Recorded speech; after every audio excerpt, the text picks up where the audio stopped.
오늘은 여러분께 한 경찰관의 집념이 빛을 발한 한 사건에 대해 소개해드리려고 합니다. 이 사건은 지금으로부터 아주 오래전인 1980년에 일어난 사건인데요. 여러 단서가 발견되었음에도 범인 검거에 실패해 장기 미제 사건으로 영원히 묻힐 뻔했던 사건이었습니다. 하지만 한 경찰관의 끈질긴 수사 끝에 사건이 일어난 지 약 30년 만에 사건이 해결됩니다. 오늘 이야기는 바로 미국 유타주에서 일어난 카린 스톰 사건입니다. 오늘 사건의 주인공 카린 스톰. 당시 나이 25세. 활달하고 적극적인 성격의 카린은 친구가 많습니다. 그녀는 가족과 함께 미국 유타주 우즈크로스에 살고 있습니다. 미국 유타주 데이비스 카운티에 있는 우즈크로스는 인구 약 1만 1000명이 살고 있는 아주 작은 도시입니다. 카린은 고등학교 때 스티브 스톰을 만나 사랑에 빠집니다. 둘은 연인 사이로 발전했고 고등학교를 졸업한 두 사람은 결혼합니다. 그들의 결혼 생활은 매우 행복했습니다. 카린은 스티브와 함께라면 영원히 행복할 거라고 굳게 믿었죠.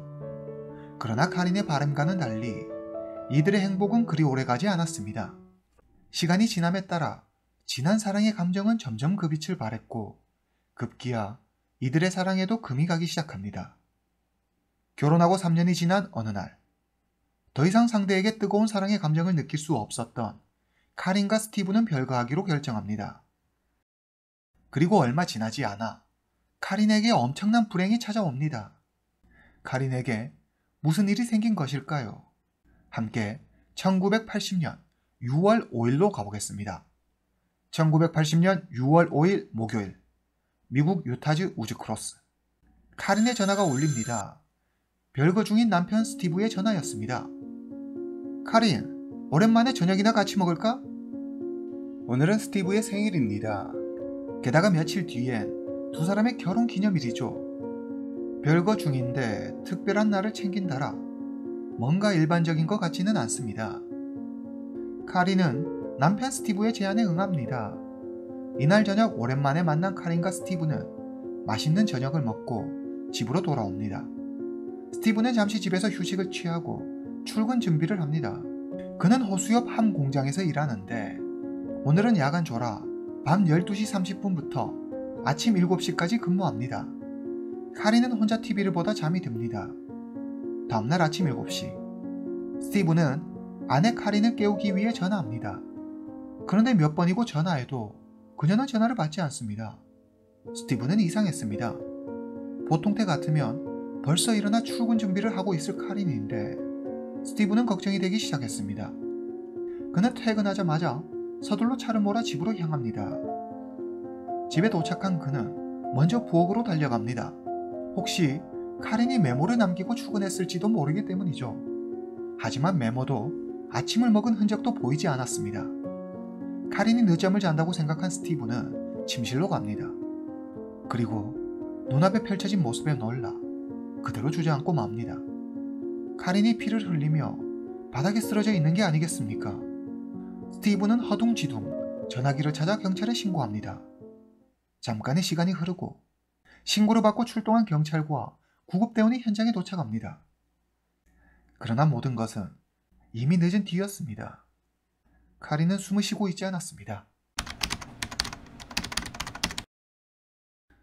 경찰은 현장을 봉쇄하고 증거를 수집합니다. 카린은 잠옷을 입고 천장을 바라보며 침대 옆 바닥에 쓰러져 있었습니다. 신체 여러 부위에서 긁히거나 핥힌 자국이 발견되었고 목에는 누군가 조른 듯한 선명한 자국이 남아 있었습니다. 침대는 엉망진창으로 흐트러져 있었고 베개, 이불 등은 바닥에 떨어져 있었습니다. 선반 위에 올려져 있던 TV는 화면이 켜진 채로 바닥에 떨어져 있었습니다. 그리고 침대 헤드보드의 구리 막대 중 2개가 부서져 있었는데 그중 1개는 완전히 빠져 바닥에 뒹굴고 있었습니다. 경찰은 침실에서 격렬한 몸싸움이 일어났을 것으로 추정했습니다. 침실을 제외한 다른 방들은 모두 말끔하게 정돈된 상태였습니다. 경찰은 현관문과 창문 어디에서도 파손되거나 누군가 침입한 흔적을 찾을 수 없었습니다. 이 외에도 집 뒤편에 문이 하나 있었는데 함부로 안으로 들어오지 못하게 막대기를 끼워 문을 고정해 두었습니다. 이러한 점으로 미루어 보아 경찰은 범인이 집 안으로 들어올 수 있게 카린이 직접 문을 열어 주었거나 범인이 집 열쇠를 가지고 있어 스스로 집 안으로 들어온 뒤 카린과 몸싸움을 벌였을 것으로 추정했습니다. 또한 카린의 몸에 난 상처들로 추정해 볼 때 그녀는 범인에게 최후까지 저항했음을 알 수 있었습니다. 경찰은 분명 카린과 안면이 있는 자의 소행일 것이라고 내다봤습니다. 카린의 가족과 친구들은 최근 카린과 남편 스티브의 사이가 부쩍 좋지 않아 두 사람은 별거 중이었으며 카린은 새어머니의 집에서 지냈다고 진술합니다. 스티브는 카린과 어느 정도 문제가 있었다는 것을 인정했지만 둘의 관계를 회복하기 위해 노력 중이었다고 말합니다. 사건 당일에도 우리는 함께 저녁을 먹었어요. 정말 다시 예전으로 돌아간 것 같았죠. 하지만 카린의 새어머니의 생각은 달랐습니다. 카린은 확실히 이혼을 결심한 상태였어요. 그날 저녁도 스티브를 만나러 가겠다는 카린을 붙잡아 세우며 굳이 스티브와 저녁을 할 필요가 있겠냐고 나가지 말라고 했죠. 그렇지만 카린은 저녁을 먹으면서 이혼에 대해 확실히 얘기해야겠다며 꼭 가야 한다고 했어요. 카린의 새어머니는 카린과 스티브는 이미 돌이킬 수 없는 강을 건넌 상태였다고 말합니다. 스티브의 범행 동기가 충분하다고 생각한 경찰은 스티브를 경찰서로 소환합니다. 그런데 경찰서에 나타난 스티브는 뜻밖에도 다른 사람을 범인으로 지목합니다. 난 누가 범인인지 알아요. 바로 버프예요. 버프는 스티브와 별거 후 카린이 만나는 남자친구입니다. 스티브는 요즘 자신과 카린의 사이가 다시 좋아지자 버프가 이를 질투해 그녀의 목숨을 빼앗았다고 주장합니다. 경찰은 바로 카린의 남자친구 버프를 찾아갑니다. 그런데 예상과 달리 그는 경찰 조사에 매우 협조적이었습니다. 버프는 카린을 진심으로 사랑했으며 그녀가 보고 싶다고 눈물을 흘렸습니다.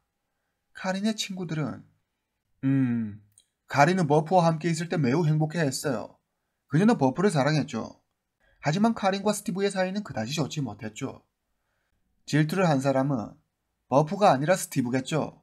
카린의 친구들은 버프가 범인일 거라는 스티브의 주장에 정면으로 맞섰습니다. 경찰 조사 결과 버프는 사건 당일 현장에 없었다는 완벽한 알리바이를 가지고 있었습니다. 경찰은 그를 용의선상에서 제외합니다. 그리고 얼마 뒤 국가수에 의뢰한 부검 결과가 나옵니다. 참고로 1980년 당시는 기술적 한계로 인해 구체적인 DNA 식별은 불가능했습니다. 지금과 비교하면 간단한 사실관계만을 확인할 수 있었죠. 카린의 사이는 질식사였습니다. 법의학자들은 카린의 윗속에 남겨진 음식물을 통해 카린의 사망 시간을 대략 밤 10시에서 다음날 새벽 2시로 추정했습니다. 스티브는 사건 당일 밤 12시 30분에 출근했다고 했습니다. 경찰 조사 결과 그날 스티브가 출근한 시간은 정확히 밤 12시 45분이었습니다. 스티브의 집에서 공장까지는 대략 25분에서 30분 정도 걸립니다. 법의학자가 말하는 카린의 사망 추정 시간, 즉 범행이 일어났을 것으로 추정되는 시간은 밤 10시에서 다음날 새벽 2시 사이입니다. 그리고 집에서 카린과 스티브의 지문만이 발견됩니다. 그렇다면 스티브의 범행 가능성을 완전히 배제할 수는 없다는 이야기가 되죠. 경찰은 스티브의 직장을 찾아갑니다. 직장 동료들의 말에 따르면 그날 스티브의 행동은 뭔가 특별하다거나 이상할 것 없이 평소와 똑같았다고 말합니다. 이때 스티브는 다시 경찰에게 유력한 용의자로 의심되는 사람이 있다고 말합니다. 그는 바로 에드워드 오웬스, 스티브와는 절친한 친구 사이였죠. 스티브가 말합니다. 에드워드와 저는 같은 기계실에서 일해요. 사건 당일 저는 야간 근무조였고 에드워드는 주간 근무조였죠. 그런데 사건이 일어나고 다음날 에드워드의 몸에 크고 작은 상처들이 나 있는 걸 봤어요. 그가 틀림없이 범인이에요. 경찰은 스티브의 말을 믿기 힘들었지만 수사에 애를 먹고 있던 차라 우선 그의 말에 따라 에드워드를 찾아갑니다. 에드워드를 만나러 간 경찰은 한눈에 그가 범인임을 직감합니다. 에드워드의 얼굴, 팔, 어깨 등에 핥히거나 긁힌 듯한 상처가 정말 많았기 때문입니다. 경찰은 바로 그 자리에서 그를 신문합니다. 하지만 에드워드는 공장에서 일할 때 기계에 의해 다친 상처들이라고 말합니다. 공장장 역시 기계실에서 근무하려면 어쩔 수 없다고 몸에 많은 상처가 생긴다며 에드워드의 주장에 힘을 실어줍니다. 그럼 얼굴에 난 상처는 뭐죠? 경찰이 묻자 물건을 나르다 잘못해서 기계에 부딪혀 생긴 거예요. 에드워드가 답합니다. 그는 또 사건 당일 저녁 자신은 회사 사람들과 저녁 8시부터 다음날 새벽 4시까지 술을 마셨고 중간에 함께 당구도 쳤다며 자신의 알리바이를 증명해 줄 수 있는 증인들이 있으니 확인해 보라며 큰 소리를 쳤습니다. 경찰 확인 결과 에드워드는 그가 말한 대로 사건 당일 저녁 직장 동료들과 함께 술을 마시고 놀았던 것으로 확인됩니다. 경찰의 의심과는 달리 에드워드는 확실한 알리바이가 있었습니다. 그러나 에드워드의 얼굴과 몸에 난 여러 상처가 마음에 걸렸던 경찰은 포기하지 않고 계속 조사하지만 카린과 에드워드 사이에 어떤 특이점도 발견하지 못합니다. 에드워드의 범행 동기조차 파악할 수 없었죠. 에드워드 오웬스는 가장 유력한 용의선상에 오르지만 증거 부족으로 결국 용의선상에서 배제됩니다. 경찰은 에드워드의 DNA 샘플과 머리카락 샘플을 잘 보관하고 에드워드의 몸에 난 상처를 모두 사진으로 기록해 경찰서 창고에 증거물로 남겨둡니다. 경찰은 다시 스티브를 주시합니다. 신문 과정에서 그는 자신의 혐의를 벗기 위해 여러 번 진술을 번복했으며 무고한 사람을 범인으로 지목하기까지 했습니다. 또한 주변인들의 진술에 따르면 사건이 일어나기 전 스티브와 카린의 사이는 매우 좋지 못했으며 다른 이성을 만나는 카린을 질투해 충분히 범행을 저지를 가능성이 있었죠. 경찰이 판단하기에 스티브에게는 충분한 범행 동기가 있었습니다. 게다가 스티브는 범행 당시 자신이 사건 현장에 없었다는 증거도 제시하지 못했습니다. 경찰은 카린의 살해 혐의로 스티브를 체포합니다. 1980년 12월 해당 사건에 대한 재판이 열립니다. 경찰은 스티브가 범인이라는 여러 증거들을 제시하지만 해당 증거들은 모두 간접 증거일 뿐 직접 증거는 하나도 없었습니다. 결국 스티브는 무죄로 풀려납니다. 카린의 가족은 크게 실망하죠. 더 이상 증거를 찾지 못하고 이렇게 해당 사건은 장기 미제 사건으로 남게 됩니다. 유족을 비롯해 경찰과 시민들은 영원히 해당 사건의 범인을 찾지 못할 거라고 생각합니다. 그러나 단 한 명은 예외였습니다. 바로 카린의 동생 코코였죠. 그녀는 반드시 범인을 잡을 거라며 수없이 다짐합니다. 2006년 카린의 사건이 일어난 지 무려 26년이라는 세월이 흘렀습니다. 카린의 동생 코코는 지난 26년 동안 수도 없이 경찰서를 찾아가 사건의 진행 상황을 묻고 또 물었습니다. 그때마다 경찰은 새로운 단서를 찾지 못했다며 안타까워합니다. 사실 경찰은 이미 오래전 사건인 카린 사건을 포기한 상태였습니다. 그런데 여기 브래드 벤슨이라는 경찰이 한 명 있습니다. 그는 코코의 간절함에 마음이 동해 26년 전 사건인 카린 사건에 대해 조사하기 시작합니다. 그리고 벤슨은 이 사건을 재조사하도록 상급 기관에 요청합니다. 2007년 1월 경찰은 정식으로 카린 사건을 재조사하기로 합니다. 벤슨은 당시 사건에 대해 알만한 사람들의 수소문의 진술을 확보하는 한편 오래전 사건인 만큼 경찰서에 보관되어 있는 증거물들을 다시 유심히 살펴봅니다. 증거물들을 확인하던 벤슨의 눈에 카린의 손톱이 들어옵니다. 사건이 발생했던 1980년에는 DNA 분석 기술이 수사에 활용될 만큼 발전하지 못했었습니다. 그래서 당시엔 DNA 감식조차 하지 못했죠. 범행 당시 피해자가 범인에게 저항했거나 몸싸움이 있었다면 분명 카린의 손톱에 범인의 DNA가 남아있을 겁니다. 벤슨은 카린의 손톱을 국과소에 보내 DNA 분석을 의뢰합니다. 그리고 DNA 분석 결과를 기다리는 동안 벤슨은 당시 유력 용의자 중 한 명이었던 에드워드 오웬스에게 전화합니다. 벤슨 형사라고 합니다. 카린 사건을 다시 조사하고 있는데 몇 가지 질문에 대답해 주시면 감사하겠습니다. 벤슨은 수학이 넘어 들리는 에드워드의 미세하게 떨리는 음성을 통해 그가 이 상황을 꽤 불편해하고 있다는 걸 느낄 수 있었습니다. 벤슨은 에드워드가 범인일지도 모른다는 의심이 들기 시작했습니다. 마침 DNA 분석 결과가 나옵니다. 카린의 손톱에서 스티브와 에드워드 두 명의 DNA가 나옵니다. 30년 가까운 시간 동안 과학 수사 기법은 눈부시게 발전했습니다. 벤스는 법의학자를 찾아가 카린의 구체적인 사망 시간을 추정해달라고 부탁합니다. 분석 결과 카린은 사건 당일 밤 12시 30분경에 숨을 거둔 것으로 밝혀집니다. 스티브는 밤 12시 45분에 공장으로 출근했습니다. 그의 집에서 공장까지는 아무리 못해도 25분 정도는 걸립니다. 이론상 그는 범행을 저지를 시간이 부족했습니다. 그리고 정밀 DNA 분석 결과 스티브의 DNA는 매우 소량이고 대부분은 에드워드의 체액인 것으로 밝혀집니다. 벤스는 스티브를 수사선상에서 제외합니다. 당시 사건 기록에 따르면 또 다른 유력 용의자였던 에드워드는 사건 당일 범행 시간으로 추정되는 시간에 직장 동료들과 함께 바에서 술을 마신 것으로 되어 있습니다. 그렇다면 어떻게 카린의 손톱에서 에드워드의 DNA가 나온 것일까요?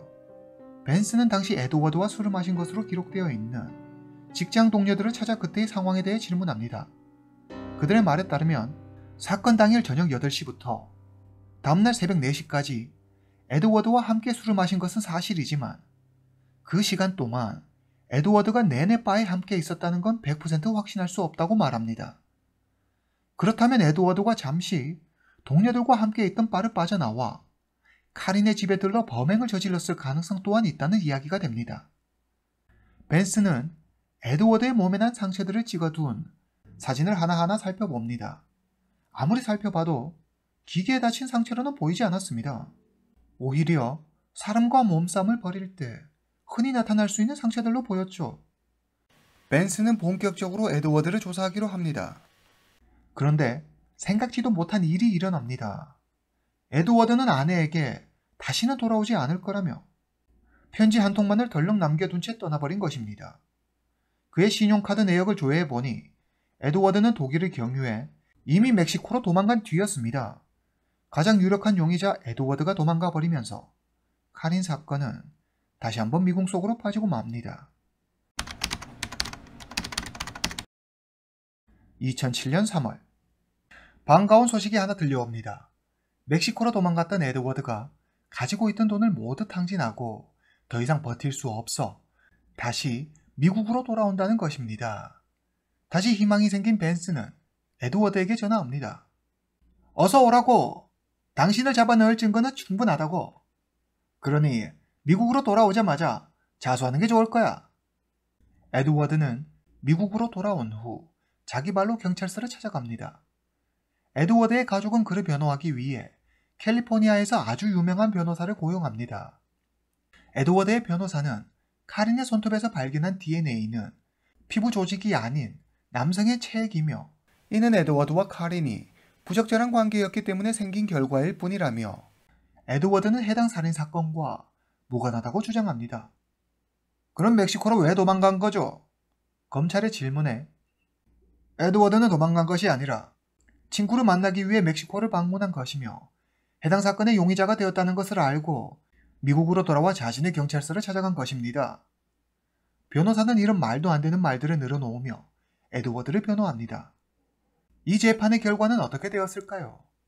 어처구니 없게도 에드워드는 증거 불충분으로 무죄를 선고받고 풀려납니다.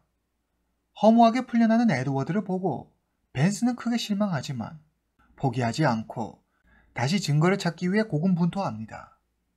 그는 1980년에 수사관들이 남겨놓은 증거물들을 모두 펼쳐놓고 자신이 놓친 것은 없는지 하나씩 하나씩 수차례에 걸쳐 세세히 살펴봅니다. 그러던 중 카린의 옷에 보일 듯 말 듯 아주 작게 빨간 점이 하나 찍혀 있는 것을 발견합니다. 자세히 보니 핏방울같이 보였습니다. 벤스는 즉시 DNA 분석을 의뢰합니다. 며칠 뒤 놀라운 분석 결과가 나옵니다. 카린의 옷에 아주 작게 있던 빨간 점의 정체는 바로 에드워드의 피였습니다. 경찰은 다시 에드워드를 체포합니다. 2009년 3월 확실한 증거 앞에 결국 에드워드는 자신의 범행을 시인합니다. 그런데 여기서 다시 반전이 생깁니다. 맞아요. 내가 카린의 목숨을 빼앗았어요. 하지만 이 모든 걸 계획한 건 카린 남편 스티브라고요. 스티브가 다 짠 거라고요. 이제 에드워드의 진술대로 사건을 재구성해 보겠습니다. 카린의 사건이 일어나기 몇 달 전 스티브와 에드워드는 바에서 술을 마십니다. 어느 정도 취기가 올라오자 스티브가 에드워드에게 자신의 아내 카린을 좀 처리해달라고 말합니다. 무슨 말도 안 되는 소리냐며 에드워드는 스티브의 제안을 단칼에 거절합니다. 그러자 스티브가 한 가지 조건을 제시합니다. 너한테 카린이 앞으로 된 사망보험금 반을 떼줄게. 어때? 괜찮지? 에드워드는 카린에게 이 엄청난 사실을 알려야겠다고 생각합니다. 1980년 6월 6일 새벽, 에드워드는 카린에게 스티브의 계획을 알리기 위해 스티브의 집으로 갑니다. 스티브가 준 집 열쇠로 현관문을 열고 안으로 들어갑니다. 그리고 에드워드와 카린은 말다툼을 하게 되고 몸싸움을 합니다. 격렬한 몸싸움 끝에 카린은 목숨을 잃고 맙니다. 에드워드는 이 모든 것이 우발적인 사고였음을 주장합니다. 그리고 진짜 주범은 스티브라고 말하죠. 그러나 검사는 에드워드는 카린이 혼자 집에 있다는 사실을 알고 나쁜 마음을 먹고 스티브의 집으로 갔으며 그녀의 목숨을 빼앗은 후 알리바이를 위해 다시 바로 돌아온 것이라고 주장합니다. 경찰 조사 결과 카린 앞으로 된 사망보험금은 5만 달러, 우리 돈으로 약 6,500만 원 상당의 금액이었습니다. 1980년에는 지금과 비교할 수 없는 꽤 큰 돈이었을 겁니다. 그러나 경찰은 에드워드의 증언 말고는 별다른 증거를 찾지 못해 스티브를 기소하는 데 실패합니다. 이후 재판부는 에드워드 오웬스에게 유죄를 판결해 무기징역을 선고합니다. 이렇게 카린 사건은 29년 만에 드디어 해결됩니다. 자신들은 찾지 못했지만 훗날 누군가 사건을 해결해 줄 것이라고 믿고 하나하나 증거를 잘 모아 보관한 경찰. 언니의 억울한 죽음을 반드시 밝혀내겠다는 동생의 집념. 끝까지 사건을 포기하지 않은 벤슨 형사. 그리고 마지막까지 저항하며 증거를 남겨 범인의 존재와 자신의 억울한 죽음을 세상에 알린 카린이 없었다면 아마 이 사건은 영원한 장기 미제 사건으로 남아 있었을 것입니다. 다만 한 가지 아쉬운 점이 있다면 카린의 남편 스티븐에 대한 의혹이 남은 채 이렇게 사건이 종결돼 버린 것입니다. 여러분의 생각은 어떠신가요? 오늘 이야기는 여기까지입니다. 다음 시간에 뵙겠습니다.